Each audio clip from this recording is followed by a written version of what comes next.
Max Verstappen unstoppable in Suzuka yet again as the reigning world champion converts pole position into victory at the Japanese Grand Prix, smashing the record for the most consecutive wins at the Japanese circuit.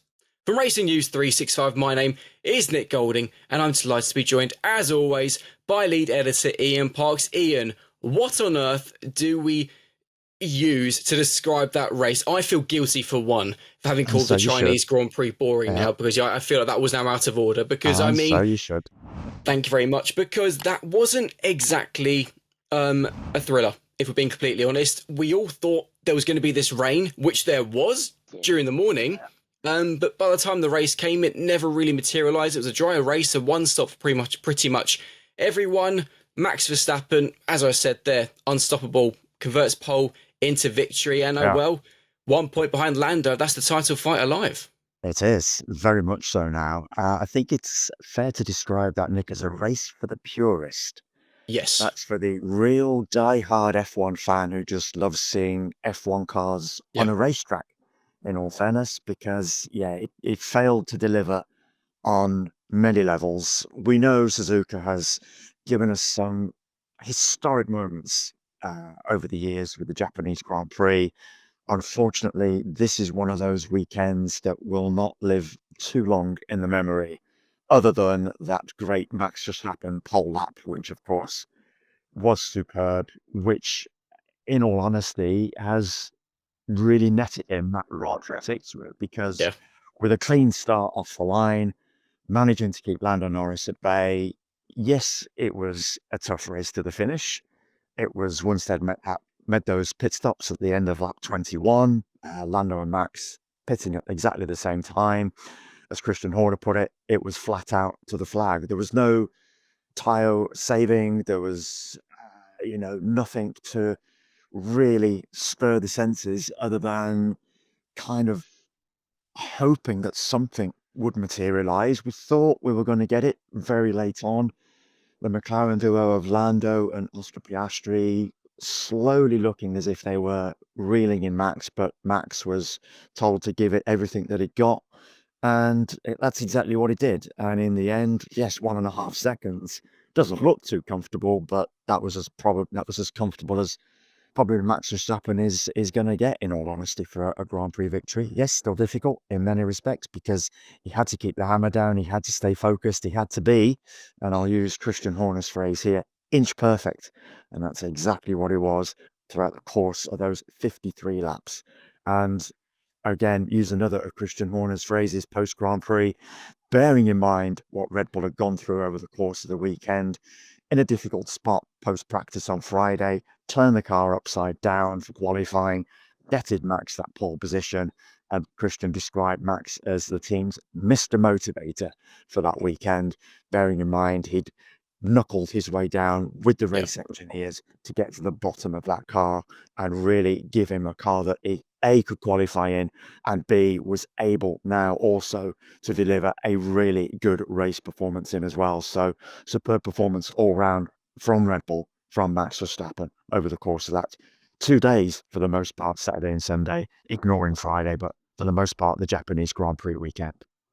Actually, you mentioned there a really interesting point, which is entirely true. The fact that the pace was so fast, and actually Lando Norris pointing out that despite so many people saying that McLaren have the fastest car, and actually, yes, maybe they did today in clean air. The problem is that where after him and Max both pitted on the exact same lap, which we'll discuss in a moment, their pace was too similar. And as we saw, when you're pushing to your limit already, you can't really go beyond that without putting the car on the wall. Something we didn't see because all 20 cars finished. There was not one yellow flag, not a spot of rain during the race, a few damp patches. Pretty remarkable stuff. But I guess amongst the leading trio, well, maybe the lead duo, it was, of course, Max, then Norris, then Oscar, the 1, 2, 3. But the big, I suppose, talking point, but I mean, it's not really big because quite rightly so, the steward said no further investigation and it should never be investigated in the first place, which it wasn't. It was just noted. But when Lando and Max came into the pit lane, and of course, interestingly, at Suzuka, McLaren's pit garage is at the end of the pit lane. Of course, Red Bull is then 3 from the end, given they finished third last season. Yeah. And the fascinating moment between Max and Lando. Max's pit stop 1 second longer than Lando's for a reason you'll explain in a second. I'll let you take it over. But obviously Lando then being released alongside Max Verstappen, putting all four wheels on the grass to try and get ahead, to no avail. Both drivers complained over the radio, joked about it after the race, but ultimately that was kind of it in terms of, let's say, exciting moments. But there was an interesting reason, though, as I'll let you explain now, why Max's pit stop was a second slower. Yeah, obviously with the top three running very, very close, Max, Lando, Oscar, as we hit that pit stop phase, McLaren decided to bring Oscar in from his third position. And that, of course, then basically forced the hand of Red Bull to ensure they covered Oscar's pit stop by bringing him in a lap later. So that was at the end of lap 21.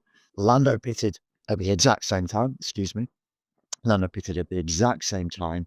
And as you've mentioned, Max's pit stop was 1 second longer, 3.3 seconds to 2.3 seconds to be exact. Now, it's been, or it has emerged that one of the reasons behind that is that the two number one mechanics on Max's car, who happen to be twins, their father took ill over the weekend. And so Red Bull obviously rather compassionately decided it was better for those guys to go home to attend to their father. And what that meant is that Red Bull then had to draft in two new guys to work on Max's pit stops. And as we saw, perhaps a bit of safety came into play, of course, just making sure that everything was spot on with regard to that stop. It emerged as being 1 second slower. As we know, Red Bull ordinarily one of the quickest teams up and down the pit lane for their pit stops. They're more often than not around that 2 second mark. This time, as we saw, 3.3 seconds. And what that did, Max still managed to get himself into that pit lane first, with that McLaren garage being at the top. As Lando was released, they were pretty much alongside one another. But of course, the pit lane bottlenecks on entry back to the track. Lando was forced onto the grass, had nowhere to go. And there was a little bit of complaining, a little bit of brinksmanship, a little bit of gamesmanship going on. Lando saying, Max forced me off. And Max responded by saying, Lando forced himself off. And in essence, that's what it was. Yes, the stewards had a little look at it, but as you rightly say, Nick, there was never going to be any kind of investigation for that one. It was just a straightforward racing with both drivers getting back onto the track. And as you say, that was pretty much it. Yes, Lando managed to keep Max within 2 seconds, but ultimately the key point is that he was never once able to get within that magical second mark to use DRS. Now, behind him, interestingly, we saw Oscar Piastri for quite some time within a second of Lando, and he was able to use the DRS. Now, of course, Oscar, quite rightly, asked the question of his team over the radio, or made the point, I feel I'm quicker than Lando. Give me a shot at going for Max. The team decided to play it safe, kept those guys second and third. And so Max was never at one stage challenged by either of the McLaren drivers. And now we have this position in the title race, the drivers' title race, where we go into next weekend's Grand Prix. And thank heaven that we do have a Grand Prix next weekend, so we can forget about this one. Whereby Lando now is just 1 point ahead of Max in the driver's standings. It most definitely is game on for Red Bull and Max Verstappen now. Absolutely, and we'll discuss a little bit more about McLaren's strategy in tomorrow's podcast. I think there's a few things we can discuss there, because I think a lot of people thinking they just played it too safe. I, being one of them, agree with that. But we'll discuss that in the podcast on Monday. Yep. Despite the fact it wasn't the best of races, it was, in many ways, a record-breaking one. Of course, Max Verstappen winning the race for a fourth year in a row, so 22, 23, 24, now 25, meaning that's the most times a driver has won at Suzuka in a row, but also 2 other records smashed for Kimi Antonelli, officially now the youngest driver to lead a race and also the youngest driver to claim the fastest lap. Well, he might be a teenager, but he's already starting to take some records off. Guess who? Max.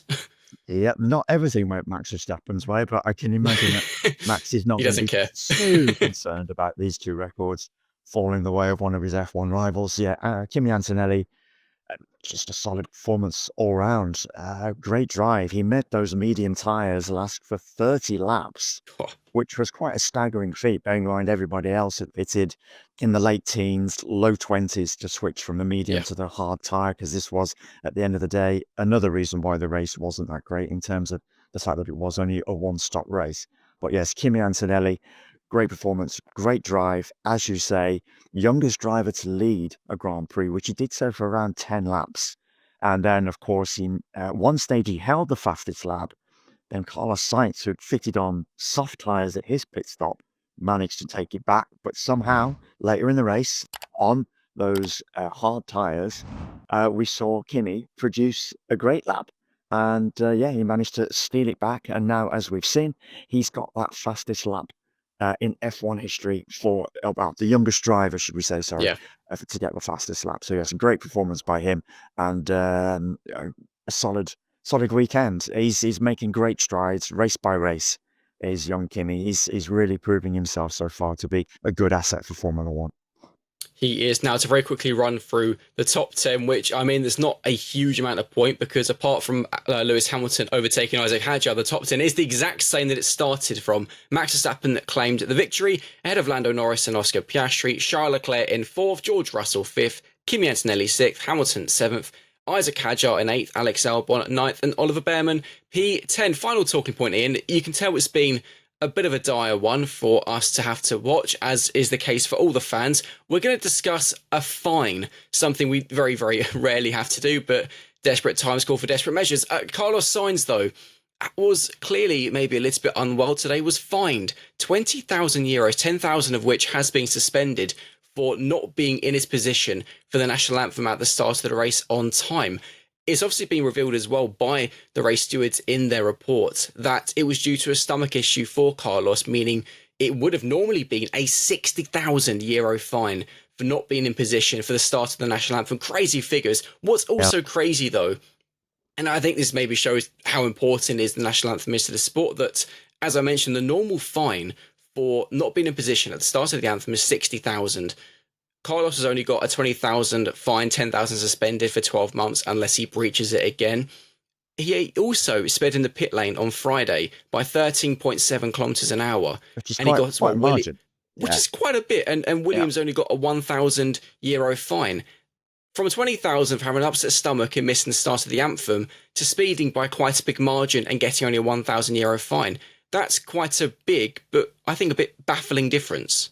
It's major, isn't it? This is part of the these new FIA fine regulations, isn't it? I mean, I thought this was really unfair on poor Carlos. I mean, the fact as well, mate, that the doctor had verified that Carlos Sainz had got this stomach problem, that it actually provided him medication to try and alleviate the stomach problem. Yet, even so, at the point when he was required to go to the front of the grid where the national anthems take place, as we know, around 10-15 minutes before the start of a Grand Prix, he had to rush off to the toilet. I mean, what's the poor guy supposed to do? Okay, they've given it mitigating circumstances. We're not going to fine you €60,000, Carlos, for running off to the toilet.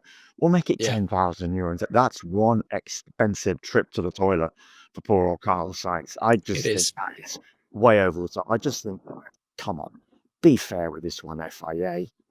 The poor guy had got stomach issues quite clearly that even your own doctor had verified, and yet still you're deciding to fine €10,000 for rushing to the toilet.